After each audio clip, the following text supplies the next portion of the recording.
Good morning, my dear students. Welcome to Parth Online Tutorials. Today we're going to complete our chapter Why Do We Fall with the help of detailings of the disease that is caused by the different kind of pathogens like virus, bacteria, protozoa. So उसके लिए हमने कुछ tables ready किए हैं. So let's see the tables. Let's start this chapter with the help of tables. You can see on your screen, this is the first table of viral diseases. They are pathogens due to which this disease arises, and the mode of transmission, symptoms, prevention, control and treatment of each disease that is caused by the virus. So this complete table comprises 5 main important viral disease. We're going to discuss the disease, the pathogens, mode of transmission, symptoms, prevention, control and treatment. ठीक है बच्चों, 5 important viral disease मैंने यहाँ पे choose किए हैं. ठीक है, और उसको अभी हम करने वाले हैं. तो जब भी एग्जाम में क्वेश्चन कैसा आता है, देखो क्वेश्चन जब भी आएगा आपका एग्जाम में वो हमेशा ऐसा आता है, explain poliomyelitis with special emphasis on the mode of transmission. मतलब आपने पोलियोमाइलाइटिस डिसीज को एक्सप्लेन करना है और जो स्पेशल आपने एम्फोसिस यानी जो आपके मेन पॉइंट्स होंगे वो अपने मोड ऑफ ट्रांसमिशन के ऊपर लिखने हैं. कुछ ऐसा क्वेश्चंस आते हैं. मम्प्स के ऊपर क्वेश्चन आ सकता है कि write down the points of mumps disease, कि मम्प डिसीज के बारे में 4 पॉइंट्स मेंशन करो. तो मम्प्स डिसीज में 4 पॉइंट्स क्या मेंशन करोगे आप, कि वो किस पैथोजेंस की वजह से होती है, वो कौन सी डिसीज है, वो वायरल है या बैक्टीरियल है, मोड ऑफ ट्रांसमिशन क्या रहता है उसका, इन्फेक्टेड पर्सन से हेल्दी पर्सन में आने का, उसके ट्रीटमेंट्स क्या हैं, प्रिवेंशंस क्या हैं, क्या सिम्टम्स होते हैं उसके. तो मेन इन पॉइंट्स को आपने मेंशन करना होता है अपनी आंसर शीट्स में. तो 1 बाय 1 हम डिस्कस करेंगे और इन पॉइंट्स की मैं देखो टेबल में डिवाइड करने कई सारे बेनिफिट्स हैं. आपने उसको पॉइंट वाइज तो डिस्कस किया ही है, आप इन पॉइंट्स को पैरा में कन्वर्ट करके भी लिख सकते हो, बहुत ईजी रहेगा. अभी 1 बाय 1 स्टेप बाय स्टेप में बताता रहता हूँ तो आपको एक्सप्लेन होता रहेगा. तो फर्स्ट वायरल डिसीज है poliomyelitis. Name of disease is poliomyelitis. The pathogen which spreads due to which poliomyelitis occurs in our body is poliovirus. Poliomyelitis is caused by the poliovirus, the smallest virus in the virus family. It and the incubation period. Do you know incubation period? फिर दोबारा आ गया incubation period. वो time interval जिसमें कोई भी pathogen healthy person की body में divide होता है, रिसाइड करता है, जब तक उसके कंप्लीट सिम्टम्स नजर नहीं आने लगते. वो कुछ आवर्स का भी हो सकता है और सम डेज का भी हो सकता है. तो यहाँ पर पोलियो वायरस अगर बॉडी में एंटर करता है from infected body to healthy body, it takes 7 to 14 days to proliferate. Means उसको डेवलप होने में 7 to 14 डेज लग जाएंगे. This is the incubation period of poliomyelitis virus in the body. ठीक है, पोलियोमाइलाइटिस कॉजेज पोलियो वायरस. ठीक है ना. नेम ऑफ डिसीज क्या है, poliomyelitis, and the pathogen name is poliovirus. ठीक है. Now the mode of transmission. Mode of transmission क्या रहता है कि बॉडी में एंटर कैसे करता है. It spreads through the feces, contaminated food and water by the flies and nasal secretion. You can see here it spreads through feces. यानी जो एनिमल वेस्ट है उसके ऊपर हाउस फ्लाई अगर बैठते हैं और फिर वो फूड को कंटामिनेट करते हैं, उस कंटामिनेटेड फूड को अगर हम कंज्यूम कर लेते हैं तो चांसेस हैं कि हमें पोलियो हो सकता है, क्योंकि उसके अंदर पोलियोमाइलाइटिस जो डिसीज़ है वो पोलियो वायरस की वजह से होती है. तो पोलियो वायरस उसके अंदर प्रेजेंट हो सकता है. हमेशा तो ऐसा नहीं होगा, लेकिन हमें कंटामिनेटेड फूड कंज्यूम नहीं करने चाहिए. ठीक है.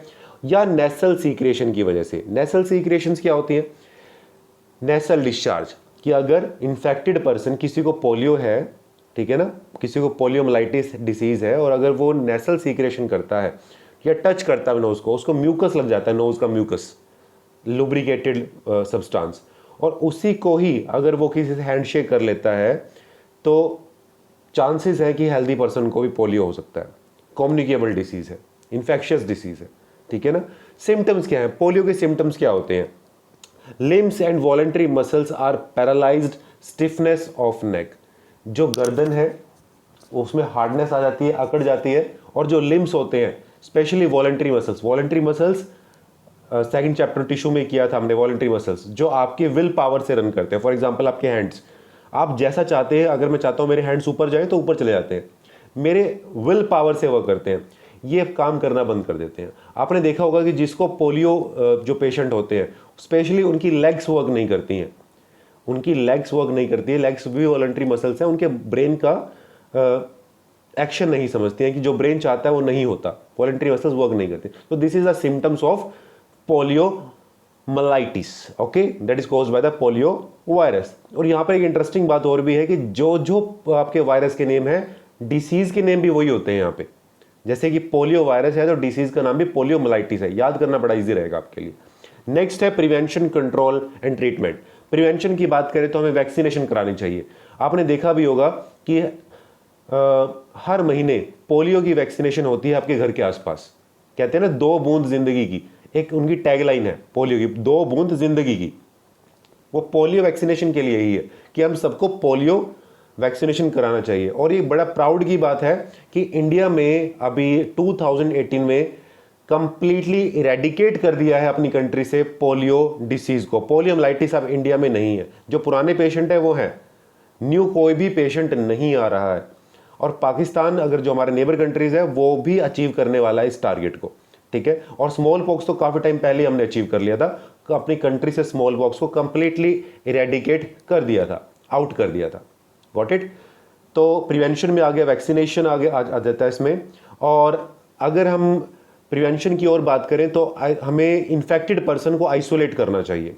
मींस आइसोलेट मीनिंग उसको ऐसे रूम में हमें रखना है जैसे कि अभी लॉकडाउन में हम भी आइसोलेशन का फॉलो करते हैं, ठीक है ना। अगर कोई इन्फेक्टेड पर्सन है तो उसको भी आइसोलेट किया जाता है as compare to other members of the family. उसके जो खाने पीने के जो उसके मटेरियल यूटेंसिल्स हैं वो अलग रखे जाते हैं, उसके क्लॉथ्स अलग से वॉश किए जाते हैं, कंप्लीटली आइसोलेट करते हैं उसको। तो ये मेथड्स है कि वो स्प्रेड ना हो, उसके वायरस पूरी फैमिली में स्प्रेड ना हो। नेक्स्ट है डिस्पोजल ऑफ एक्सक्रीटा, जो वेस्ट है इन्फेक्टेड पर्सन का वेस्ट, एनिमल वेस्ट, जो अनडाइजेस्टेड फूड है, जो एनएस से बॉडी से बाहर आता है, उनको फीसिस भी बोलते हैं, ठीक है, एक्सक्रीटा भी बोलते हैं, वो एक ही चीज़ होती है। तो उसका कंप्लीटली प्रॉपरली डिस्पोज होना चाहिए, जिससे कि वो उसके ऊपर हाउस फ्लाइज ना आए और वो स्प्रेड ना हो आउटर एटमॉस्फेयर में।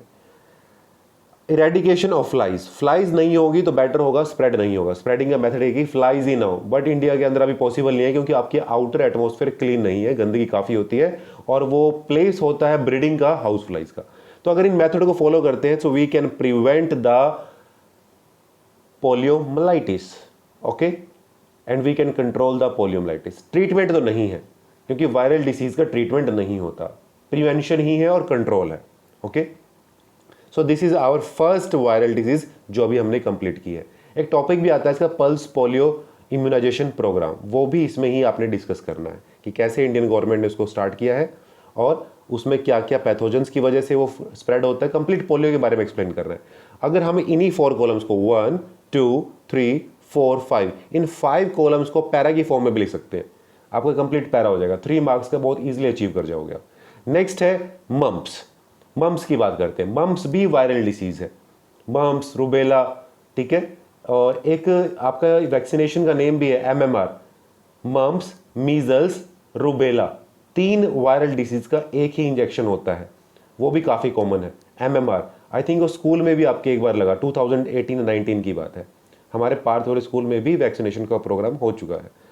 तो उसमें हम सिर्फ मम्प्स को डिस्कस करने वाले हैं, काफ़ी इंपॉर्टेंट वायरल डिसीज है। Mumps viral disease is caused by the paramyxovirus. It is caused by the paramyxovirus and the incubation period is 12 to 16 days in our body. यानी 12 से 16 दिन ले लेता है आपकी बॉडी में ये अपनी फैमिली को इंक्रीज करने के लिए, सिम्टम्स दिखाने के लिए। नाउ मोड ऑफ ट्रांसमिशन, कि आपकी बॉडी के अंदर आता कैसा है।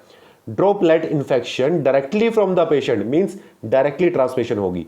फ्रॉम द पेशेंट और articles contaminated by the saliva of the patient. या तो आप ऐसे आर्टिकल्स को टच कर लेते हैं जो इन्फेक्टेड पर्सन ने टच किए हो, या डायरेक्टली नेसल सीक्रेशन वो आपके सामने स्नीजिंग कर देता है और with the help of air आपकी बॉडी के अंदर चले जाते हैं उसके सलाइवा पार्टिकल्स, तो भी आपकी बॉडी में मम्प्स हो सकता है। ये मम्प्स होता क्या है? जब भी हम डिसीज के बारे में बात करते हैं कि वो डिसीज है क्या, तो उसके सिम्टम्स के बारे में पता होना चाहिए कि उसके सिम्टम्स क्या है। नेक्स्ट टॉपिक यही है कि मम्प्स के सिम्टम्स क्या है। Difficulty in the opening of the mouth and the painful swelling of parotid glands. Parotid glands यहां पर प्रेजेंट होती हैं आपके, ठीक है, जो सलाइवा सीक्रेट करती हैं, उनमें पेन होता है, वो सूज जाती हैं, so it will swell up, सूज जाएंगी वो अगर मम्प्स डिसीज होगी, और माउथ को ओपनिंग और क्लोजिंग करने में बहुत ज्यादा पेन होता है। So this is the symptom of mumps disease. High fever आता है, बुखार बहुत ज्यादा आ जाता है इसमें।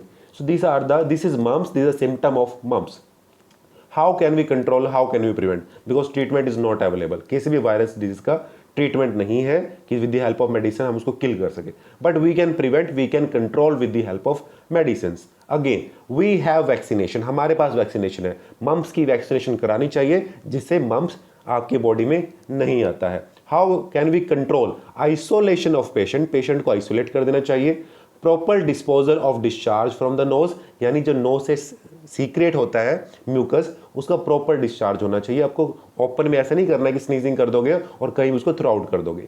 With the help of handkerchief आपने उसको नोज से रिलीज करना है अगर किसी पेशेंट के साथ ऐसा होता है, क्योंकि इन सब पॉइंट्स को हमने कंसीडर करना है अगर कोई मम्प्स का पेशेंट है। Okay, sterilisation of the articles used by the patient. What do you mean by sterilisation? Sterilisation होता है किसी भी ऑब्जेक्ट को हाई टेम्परेचर पे हीट अप करना, या with the help of steam उसको हीट अप करना, जिसमें उसमें जो उसके पैथोजेंस हैं उस यूटेंसिल्स पे लगे हुए, जिस यूटेंसिल्स को इन्फेक्टेड पर्सन यूज करता है वो मर जाए। ठीक है, so these are the methods with the help of which can prevent mumps disease, and with the help of vaccination we can also prevent this disease. Okay, now number 3, rabies। इसके बारे में काफी सुना है आपने। rabies जो dog bite की वजह से होता है। rabies, हाइड्रोफोबिया, फोबिया यानी डर, पानी से डर लगता है इस डिसीज में, इसके नाम से फेमस है rabies। and the pathogen, the virus which caused rabies is same rabies virus। rabies disease is caused by the rabies viral disease is caused by the rabies virus and the incubation period is not specified। yes, very interesting, incubation period specified नहीं है। आपको एक मैं बात बताता हूं कि जो रेबीज है ऐसा नहीं है कि वो आपको आज डॉग बाइट करता है अगर उसको रेबीज डिसीज है, अगर डॉग को रेबीज डिसीज है, अगर वो किसी को बाइट करता है तो ऐसा नहीं है कि उसको 14 डेज 15 डेज बाद सिम्टम्स नजर आ जाते हैं। 2 to 3 डेज तक तो नहीं आएंगे, 2 to 3 डेज तक तो बिल्कुल सिम्टम्स नहीं आते। वो आपके लिए अपॉर्चुनिटी है कि आप जाके वैक्सीनेशन करा सकते हो डॉग बाइट के बाद भी। ऐसी बहुत ही कम डिसीज होती हैं जो आप डिसीज आपके अगर पैथोजन आपकी बॉडी में एंटर कर जाए उसके बाद ही वैक्सीनेशन करा सकते हो। अगर डॉग बाइट कर ले तो उसके बाद आप within 72 hour 2 to 3 package होते हैं वैक्सीनेशन के, वो करा लेने चाहिए। स्मॉल पॉक्स भी इनमें से एक है, बट अभी इंडिया के अंदर स्मॉल पॉक्स नहीं है। रैबीज है तो रैबीज में होता है डॉग बाइट कर लेता है तो उसके विद इन 72 आवर में हम कुछ वैक्सीनेशन के पैकेज होते हैं, इंजेक्शन होते हैं, वो लगवा लेते हैं। ये इंक्यूबेशन पीरियड इसका ये 1 साल भी ले लेता है, 10 ईयर्स भी ले लेता है। Yes, it is very interesting. कुछ विलेजेस में ऐसे केस आए इंडिया के अंदर कि कभी उसको एक ओल्ड पर्सन को हाइड्रोफोबिया हो गया था। जब उससे सारी डिटेल ली गई कि उसको डॉग बाइट कब हुआ था तो उसने बताया कि 30 ईयर्स बैक, 30 साल पहले, यानी 30 ईयर्स उसने ले लिए इंक्यूबेशन पीरियड में, तो कभी भी बॉडी में डेवलप हो सकता है। तो इसलिए नॉट स्पेसिफाइड लिखेंगे इसमें। Now next, how it enters in your body with the help of same dog bytes. अगर डॉग बाइट करता है तो आपकी बॉडी में आ सकते हैं, और थ्रू द सलाइवा। अगर उसी इन्फेक्टेड पर्सन को आप उसका सलाइवा यूज करते हो, आपकी बॉडी के अंदर चला जाता है किसी ना किसी वेब से, चाहे फूड हो, वाटर हो, या उस गिलास में आप पानी पी लेते हैं, तो भी आपको ये डिसीज हो सकती है। सिम्टम्स क्या है? फर्स्ट सिम्टम तो ये है कि पानी से डर लगता है, हाइड्रोफोबिया है। ठीक है, हेडेक, सर दर्द होता है, बहुत ज्यादा बुखार हो जाता है बॉडी के अंदर, सलाइवा रन्स फ्रॉम माउथ, लार निकलती रहती है, fear from water. These are some symptoms of hydrophobia. Now how can we control? With the help of, how can we prevent? With the help of vaccination, with the help of vaccination we can control, we can prevent the rabies virus. And the series of 5 injection, जो मैंने अभी आपको बताया, series of 5 injection to be given to the person after the bite of a mad dog. Mad dog इसको बोलते हैं, rabid dog को हम मैड डॉग बोलते हैं, a dog which is suffered from the rabies virus. अगर उसको rabies virus है तो आपकी बॉडी में होगा, ठीक है। मंकी के अंदर भी रैबीज वायरस हो सकता है, तो उसके बाइट के बाद भी आपको वैक्सीनेशन करानी चाहिए। सेम वैक्सीनेशन होती है रैबीज वायरस की। सो अभी तक हमने 3 वायरल डिसीज स्टडी की है, mumps, polio and rabies. Now we going to move the 4th viral disease, very famous, very common disease all over the world, AIDS, acquired immunodeficiency syndrome। Syndrome word वहां use करते हैं बेटा हम जहां पर कई सारे सिम्टम्स, जहां पर एक सिम्टम्स नहीं होता, बहुत सारे सिम्टम्स होते हैं, तो वहां पर सिंड्रोम वर्ड यूज करते हैं हम। तो एक्वायर्ड जो बाहर से ली गई हो, एक्वायर की गई हो, इम्यूनोडेफिशिएंसी जहां पर इम्यूनिटी कम हो जाए, ऐसे कई सारे सिम्टम्स बॉडी में नजर आते हैं, तो उसको बोलते हैं acquired immunodeficiency syndrome. This viral disease is caused by the virus name HIV। HIV virus cause AIDS. What is the full form of HIV? Human immunodeficiency virus. This is the full form of HIV. Again same, incubation period is not specified. Body में enter कैसे करता है? Mode of transmission क्या है? Number 1 sexual contact. अगर एक healthy person infected person से sexual contact करता है तो हेल्दी पर्सन के अंदर भी एड्स के या HIV के वायरस आ सकते हैं और उसको एड्स हो सकती है, ठीक है। नंबर 2, और ऐसा जरूरी है कि हर बार सेक्सुअल कॉन्टैक्ट से एड्स होती है, ब्लड ट्रांसफ्यूजन से। अगर कोई इंजर्ड पर्सन है, उसको खून, उसको ब्लड की नीड है, उसके अंदर बॉडी के ब्लड कम हो गया है, तो वो ब्लड बैंक से लेके आता है। अगर ब्लड बैंक में ये टेस्ट नहीं हुआ है कि वो ब्लड इन्फेक्टेड है या नहीं है, और वो ब्लड अगर हम ट्रांसफर कर देते हैं हेल्दी पर्सन को, तो ऑटोमेटिकली वो सफर हो जाएगा एड्स से। Number 3, used razor. अगर कोई इन्फेक्टेड पर्सन रेजर यूज करता है तो उसके रेजर पे अगर ब्लड लग जाता है और वही सेम रेजर एक हेल्दी पर्सन यूज कर लेता है ड्यूरिंग शेविंग, तो भी हेल्दी पर्सन के अंदर HIV के वायरस आ सकते हैं। Next, used syringes.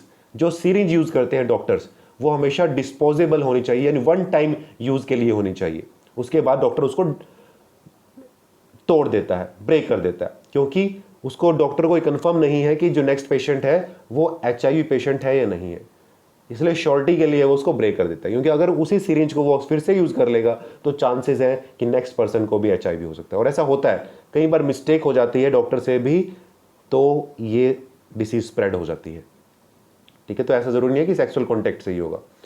Next, how can we prevent the disease, और उससे पहले है कि सिम्टम्स क्या होते हैं, HIV या एड्स के सिम्टम्स क्या होते हैं। फर्स्ट है body loss, body weight loss. Body का बहुत ज़्यादा वेट लॉस होने लगता है। अगर नाइट की बात करते हैं, ड्यूरिंग नाइट स्लीप, रात को बहुत ज़्यादा पसीना आता है, ठीक है ना।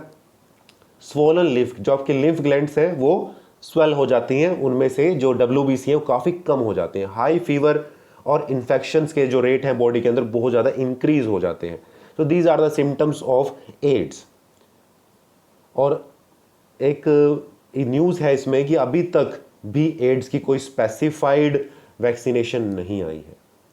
अभी तक भी देखो कोई भी स्पेसिफाइड वैक्सीनेशन प्रेजेंट नहीं है। No specific drugs present. Prevention from getting infected by taking required care. अगर हम ध्यान रखें तो ही पॉसिबल है कि एड्स स्प्रेड नहीं होता। No vaccine worked out as yet. कोई भी वैक्सीन अभी वर्क नहीं करती है। तो इसलिए तो हम बोलते हैं कि जो कोरोना वायरस की अगर बात करें तो काफ़ी टाइम लग सकता है वैक्सीनेशन आने में, काफ़ी टाइम लगता है। नेक्स्ट है हेपेटाइटिस। हेपेटाइटिस भी एक वायरल डिसीज है। It is caused by the hepatitis virus. याद बिल्कुल देखो, मेमोराइज करना कितना इजी है। Hepatitis viral disease is caused by the hepatitis virus. तो दोनों के नाम ही सेम, वायरस का नाम भी सेम है, डिसीज का नेम भी सेम है। मोड ऑफ ट्रांसमिशन, कैसे बॉडी में एंटर करती है। हेपेटाइटिस ए की बात करते हैं। Hepatitis A through contaminated food and water. अगर हम गंदा फूड, कंटामिनेट फूड या वाटर कंज्यूम करते हैं तो हेपेटाइटिस ए बॉडी में आ जाता है। हेपेटाइटिस बी की बात करते हैं। It spread through contact with the saliva, sweat, tears और ब्लड ऑफ इन्फेक्टेड पर्सन। किसी भी इन्फेक्टेड पर्सन के ब्लड, सलाइवा या उसके म्यूकस को टच किया, उसके कॉन्टैक्ट के आने की वजह से भी बॉडी के अंदर हेपेटाइटिस बी स्प्रेड हो सकती है। What are the symptoms of hepatitis, hepatitis के सिम्टम्स क्या होते हैं, ये डिसीज है, ये बीमारी है क्या, हम बोलते हैं पता तो चले कि इसके अंदर सिम्टम्स क्या होते हैं। जॉन्डिस, पूरा शरीर पीला पड़ जाता है, जॉन्डिस एक सिम्टम है, जॉन्डिस डिसीज नहीं है। कभी कंफ्यूज मत हो ना बच्चों कि जॉन्डिस पीलिया एक बीमारी है, पीलिया बीमारी नहीं है, jaundice is not a disease, jaundice is a symptom, पीलिया एक सिम्टम है किसी बीमारी का, गॉट इट। जैसे डायरिया, लूज मोशन, जैसे कि लूज मोशन सिम्टम हो सकते हैं, ऐसे ही जॉन्डिस भी एक सिम्टम है, it is not a disease. Okay, next, nausea, चक्कर आते हैं, वॉमिटिंग होती है, फीवर, लॉस ऑफ एपेटाइट, भूख नहीं लगती है, these are the symptoms of hepatitis. ठीक है ना, तो इसके लिए वैक्सीनेशन होती है, और सब, मुझे लगता है कि आप सब ने हेपेटाइटिस की वैक्सीनेशन कराई होगी, मैंने भी कराई है, got it. So how can we control the hepatitis? Disposable syringes, hygienic food and water, these are the some methods to prevent to control this disease. So these are the main 5 viral diseases. Okay, now we're going to move towards the bacterial disease or protozoal disease. Next infectious agent है protozoa, and the disease that is caused by the protozoa called protozoal disease, उसको हम protozoal disease बोलते हैं। तो इसमें सिर्फ हमने एक ही प्रोटोजोल डिसीज करनी है, that is malaria, because it is very common, काफ़ी कॉमन है और एग्जाम में भी आती है मलेरिया डिसीज के बारे में। तो जब भी मलेरिया डिसीज को एक्सप्लेन करना हो तो हमें कुछ पॉइंट्स देखने हैं। फर्स्ट पॉइंट क्या होगा, ऑलवेज कि नेम ऑफ पैथोजेंस, जिसकी वजह से होता है, it is caused by the Plasmodium, it is caused by the Plasmodium, Plasmodium एक प्रोटोजोआ है, ठीक है, it is caused by the malarial parasite Plasmodium. मैं आपको पॉइंट आउट भी कर देता हूं, this is Plasmodium. Now mode of transmission, कि कैसे आपकी बॉडी के अंदर ये ट्रांसमिट होता है। It transmitted by the bite of infected female anopheles mosquito.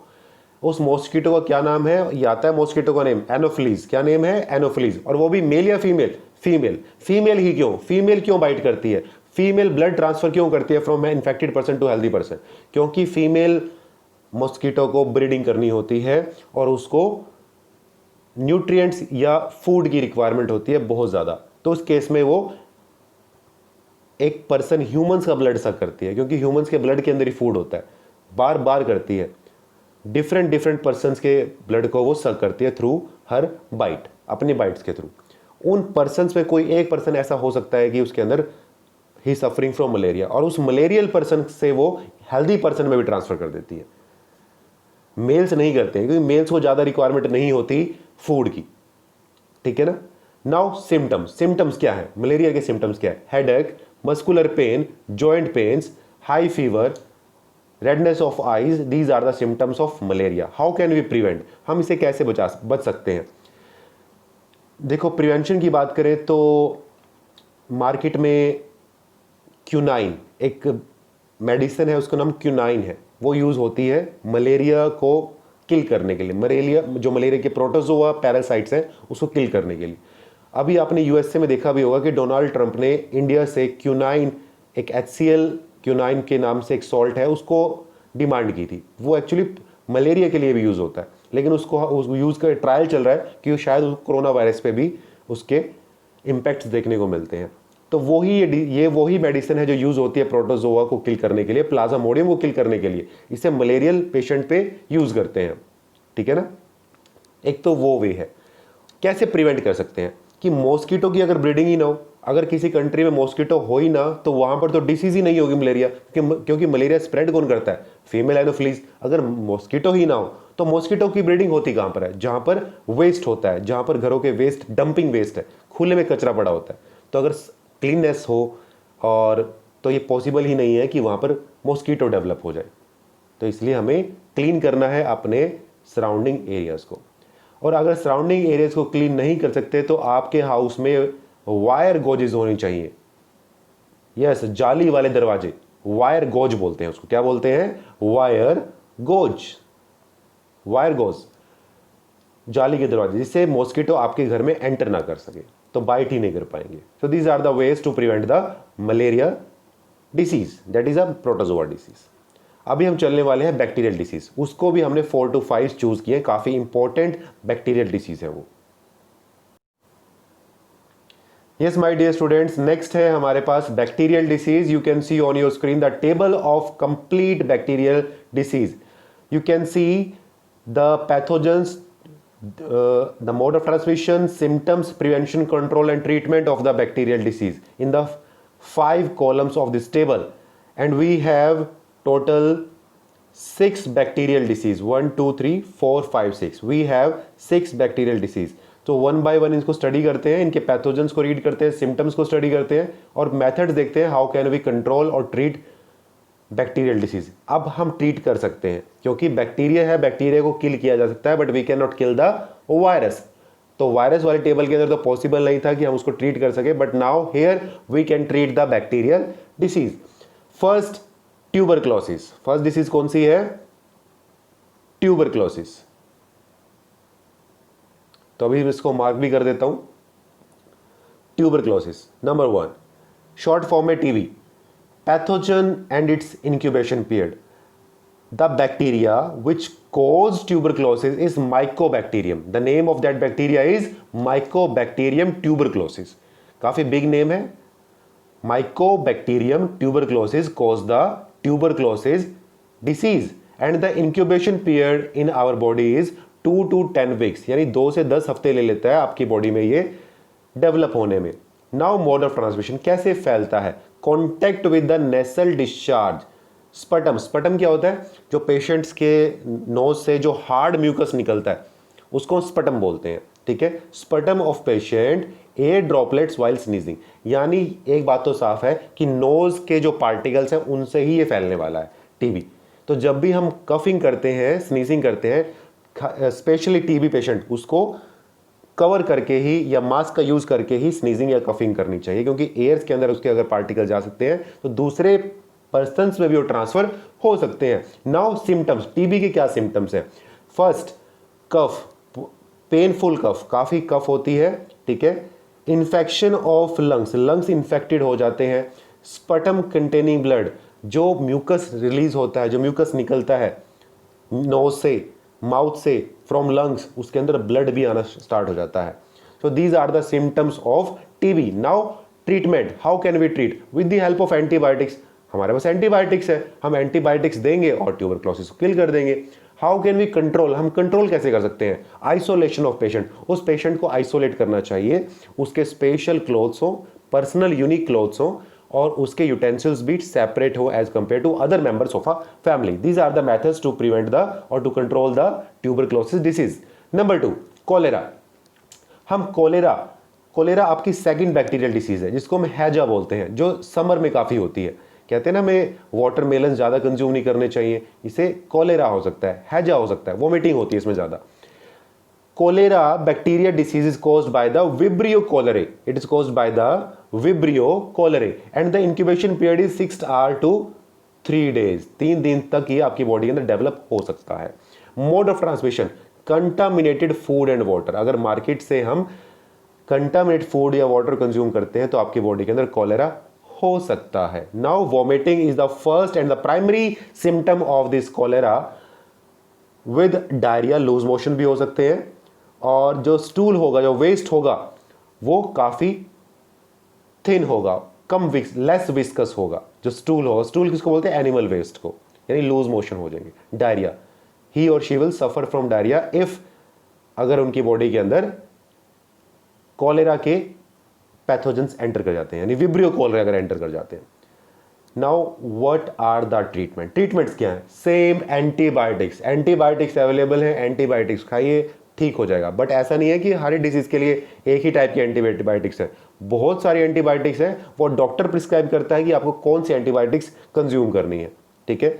Now number 3, tetanus. Tetanus, yes, very common tetanus. Tetanus is a bacterial disease that is caused by the clostridium tetani. Clostridium tetani is the bacteria which cause tetanus bacterial disease in our body. Mode of transmission, direct entry of pathogen into the wound from the street dust. गिर जाते हैं चलते हुए, या आपके rusted iron की वजह से पुराने लोहे की वजह से कोई चोट लग जाती है तो आपकी बॉडी के अंदर डायरेक्टली आ जाता है क्लोस्ट्रीडियम टेटनीज, और बॉडी सफर किससे हो जाएगी? टेटनस बैक्टीरियल डिसीज से। ये सिम्टम्स क्या हैं? क्या सिम्टम्स होते हैं टेटनस के? लॉक जो जा, दिस इज द अपर जा, लोअर जा, ये अकड़ जाता है, लॉक हो जाता है, lockjaw, it is famous as lockjaw, जबड़ा अकड़ जाता है टेटनस में, ठीक है ना। Now you can say painless, painful contraction of muscles neck and jaws followed by the paralysis of thoracic muscles. जो थोरेसिक मसल्स है, ठीक है, दिस इज थोरेसिक मसल्स, ये वाली मसल्स, नेक वाला एरिया, ये सब पैरालिसिस हो सकते हैं, ठीक है ना, अकड़ जाती हैं, लॉक हो जाती हैं। This is symptom of tetanus. How can we prevent? हम इसको बच कह सकते हैं। टेटनस की वैक्सीनेशन करा लेनी चाहिए। क्या सबको टेटनस की वैक्सीनेशन करानी चाहिए? स्पेशली उनको जरूर करानी चाहिए जो फैक्ट्रीज में वर्क करते हैं, स्पेशली आयरन फैक्ट्रीज में वर्क करते हैं, जहां पर चांसेस है कि यस उनकी बॉडी के अंदर टेटनस के बैक्टीरिया आ सकते हैं, मतलब क्लोस्ट्रीडियम टेटनी आ सकता है, उनको स्पेशली करानी चाहिए टेटनस की वैक्सीनेशन, ठीक है बेटा। Now syphilis, this is the fourth bacterial disease, syphilis. ये एक एसटीडी है। What is STD? एसटीडी होता है sexually transmitted disease, sexually transmitted disease that spread through the sexual contact, जो सेक्सुअल कॉन्टैक्ट करने से स्प्रेड होती है बैक्टीरियल डिसीज, बट स्प्रेड कैसे होएगी? सेक्सुअल कॉन्टैक्ट करने से। नाउ इसके अब सिम्टम्स क्या हैं? क्या सिम्टम्स होते हैं सिफिल्स के? Painless lesion called a chancre at the organism site of entry, यानी जो हमारे रिप्रोडक्टिव पार्ट्स हैं वहां की स्किन ब्लैक हो जाती है और उसमें पेन होना स्टार्ट हो जाता है। फीवर, फ्लू लाइक इलनेस, जैसे कि आपको ऐसा लगता है जैसे आपको कोल्ड हो गया है, ये सिम्टम्स भी नजर आते हैं आपको सिफिल्स में। हेयर लॉस होना स्टार्ट हो जाता है, स्किन की रैशिंग होती है, स्वोलन जॉइंट्स, जो आपके जॉइंट्स हैं वो सूज जाते हैं, स्वेलअप हो जाते हैं। So these are the main symptoms of syphilis. It is caused by the treponema pallidum. Treponema pallidum is the bacteria that causes syphilis, and with the help of antibiotics it is easily cured. It is easily cured with the help of antibiotics. Antibiotics खाइए और syphilis को खत्म हो जाएगा, finish हो जाएगा। Next है typhoid. Typhoid हम बोलते हैं जब भी हमें फीवर का एक्सक्यूज देते हैं तो हम बोलते हैं we are suffering from typhoid, हमें टाइफाइड हो गया। टाइफाइड अब कौन से डिसीज है? आगे से वायरल डिसीज मत बोलना, ये कौन से डिसीज है? ये बैक्टीरियल डिसीज है, and it is caused by the Salmonella typhi. It is caused by the Salmonella typhi. Mode of transmission कैसे होता है? Contaminated food and water. Contaminated food and water. Now symptoms. First symptom तो है high fever, redness of eyes, high fever, inflammation of liver and colon. आपकी small intestine, large intestine, उनमें pen होना शुरू हो जाता है, हेडेक होगा और पूरी बॉडी दर्द करेगी। ये सिम्टम्स हैं आपके टाइफाइड के। बॉइल्ड खाना और बॉइल्ड वाटर ही कंज्यूम करना है, एंटीबायोटिक्स का यूज करना है, और you can easily cure the typhoid. And the last bacterial disease is diphtheria.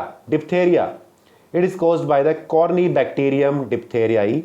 This is the name of bacteria which cause diphtheria. इसके लिए भी वैक्सीनेशन मार्केट में अवेलेबल है। फिजिकल कॉन्टैक्ट और inhalation is the mode of transmission of diphtheria. Symptoms, बहुत सारे symptoms है इसके। सोर थ्रोट, गले में खराश रहती है, ठीक है, खारिश होती है, पेन होता है, this are symptoms of diphtheria. Suffocation, आपके पूरे रेस्पिरेटरी ट्रैक्ट में आपको ऐसा लगेगा जैसे सफोकेशन हो रही है, सांस नहीं आ रही है।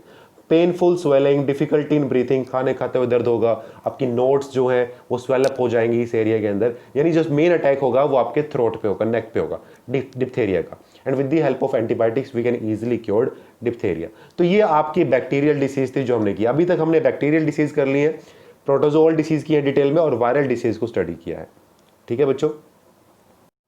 My dear students, next we have non infectious disease. अब है हमारे पास non infectious disease, means non communicable disease, जो स्प्रेड नहीं होती फ्रॉम पर्सन टू पर्सन। और मैंने आपको स्टार्टिंग में क्लासिफिकेशन में ही एक्सप्लेन किया था कि ऐसी कौन सी डिसीज होती हैं जो आपकी जेनेटिक डिसीज है वो ट्रांसफर नहीं होती हैं। डेफिशिएंसी डिसीज, हार्मोनल डिसीज, ये ऐसी डिसीज हैं जो स्प्रेड नहीं होंगी फ्रॉम पर्सन टू पर्सन। अगर जेनेटिक डिसीज की बात करते हैं तो हमारे पास एग्जांपल हेमोफीलिया का है। हेमोफीलिया के अंदर क्या होता है कि बॉडी का जो ब्लड है वो क्लॉट नहीं होता, और ये एक जेनेटिक डिसीज है, यानी जीन्स की प्रॉब्लम है, और जीन्स की प्रॉब्लम कभी भी स्प्रेड नहीं होती पर्सन टू पर्सन। नेक्स्ट है सिकल सेल अनेमिया, जो ऑलरेडी मैंने फर्स्ट वीडियो में डिस्कस किया था। नंबर 2 हार्मोनल डिसीज, जो ज्यादा हार्मोन सीक्रेट या कम हार्मोन सीक्रेट होने की वजह से होती है। हमारी बॉडी में हार्मोन्स का काफी रोल है, 10th क्लास में स्पेशल एक चैप्टर भी है हार्मोन्स के ऊपर, कि हार्मोन्स का क्या फंक्शन है, कितने हार्मोन्स होते हैं और आपकी बॉडी पे क्या इंपैक्ट होता है। और ये जो आज इस स्टेज में आप हो, ग्रोइंग स्टेज में, यहाँ पर हार्मोन्स का काफी इंपॉर्टेंट रोल है आपकी ग्रोथ में। ठीक है, अगर आपकी बॉडी के अंदर, मैं एक हार्मोन का एग्जांपल लेता हूं, उसकी हेल्प से आपको समझ में आएगा। उस हार्मोन का नेम है GH, growth hormone. Full form of GH is growth hormone.